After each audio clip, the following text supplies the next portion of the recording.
لگے فدا ہو کے ان پر یہ عزت ملی۔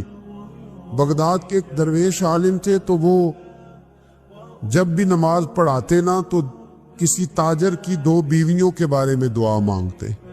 توجہ ہے میری بات پر؟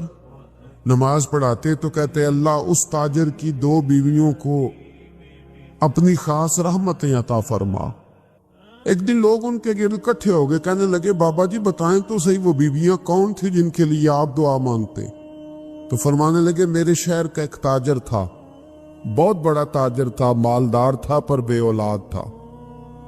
اسے بغداد سے ملک شام جانا پڑتا تھا تجارت کرنے، اور کئی مہینے اسے شام کے ملک میں رہنا پڑتا تھا۔ اس نے اس طرح کیا کہ وہاں بھی ایک شادی کر لی۔ توجہ ہے نا میری بات پر؟ کیا کر لیا اس نے؟ دوسری شادی کرنا مرد کے لیے جائز ہے، تیسری کرنا بھی، چوتھی کرنا بھی بیک وقت، مگر اگر انصاف کر سکے تو۔ اگر چاروں میں ہم نہ آدھا مسئلہ سنتے ہیں اور آدھا ہی بیان کرتے ہیں، اگر انصاف نہ کر سکے پھر اس کے لیے 4 جائز، پھر وہ ایک ہی رکھے گا۔ تو عزیز دوست دوسرا نکاح کر لیا، شادی ہو گئی۔ اب وہ وہاں کچھ زیادہ وقت گزارنے لگا، مالدار آدمی تھا، بیوی کو مکان بھی لے کے دے دیا۔ اب وہ دیر سے آتا واپس، اور جب آتا بھی تو اس کے وہ والے انداز نہ ہوتے جو پہلے ہوا کرتے تھے۔ اب بیوی سے بڑا جاسوس بھی کوئی نہیں ہوتا، اس کو تو پہلے پتہ چل جاتا ہے کہ ماجرا کیا ہے، اسے بڑی خبر ہوتی ہے۔ تو اس نے محسوس کر لیا کہ بدلے سے میری سرکار نظر آتے۔ وہ کہنے لگی اب کہ جب آتا جاتا ہے تو اس کے حالات کچھ بدلے سے ہیں، ماحول کچھ اور ہے۔ اس نے ایک بوڑھا آدمی جو اس کا عزیز بھی تھا اور سمجھدار بھی تھا اس کو تیار کیا، کہنے لگی اب کہ جب ملک کے شام جائے نا تو اس کا پیچھا کرنا اور خبر کرنا کہ کہاں رہتا ہے، کہاں جاتا ہے، کیا کرتا ہے۔ وہ بوڑھے بزرگ جو تھے وہ خاتون کے کہنے پر کچھ اس نے کرایہ بھی دیا۔ وہ اس تاجر کے پیچھے گئے اور واپس آ کے خبر دی، کہنے لگے کہ یہ تو 2-3 سال بیت گئے، اس نے وہاں بھی شادی کی ہوئی ہے، تجھے بتایا ہی نہیں۔ بی بی بڑی سمجھدار تھی، حوصلہ مند، زیرک، اس نے شور نہیں مچایا۔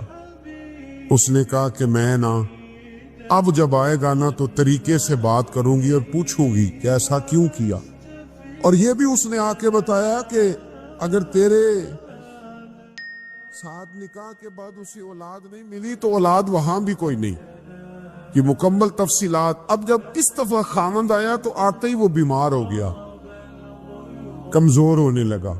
اب خاتون نے مناسب نہیں سمجھا کہ آتے ہی دڑام سے میں اس کے سر پر یہ پھوڑ دوں کہ تو نے نکاح کیا ہوا ہے اور مجھے بتایا نہیں۔ وہ ذرا تسلی میں رہی، کچھ وہ بیمار تھا، حوصلہ رکھا، خدمت کرتی رہی۔ کچھ دن گزرے تو وہ تاجر انتقال کر گیا، فوت ہو گیا۔ اب راز کھل نہ سکا، عدت گزاری، اور جب سارا مال جمع کیا نا تو اشرفیوں کی بوریاں بھر گئی۔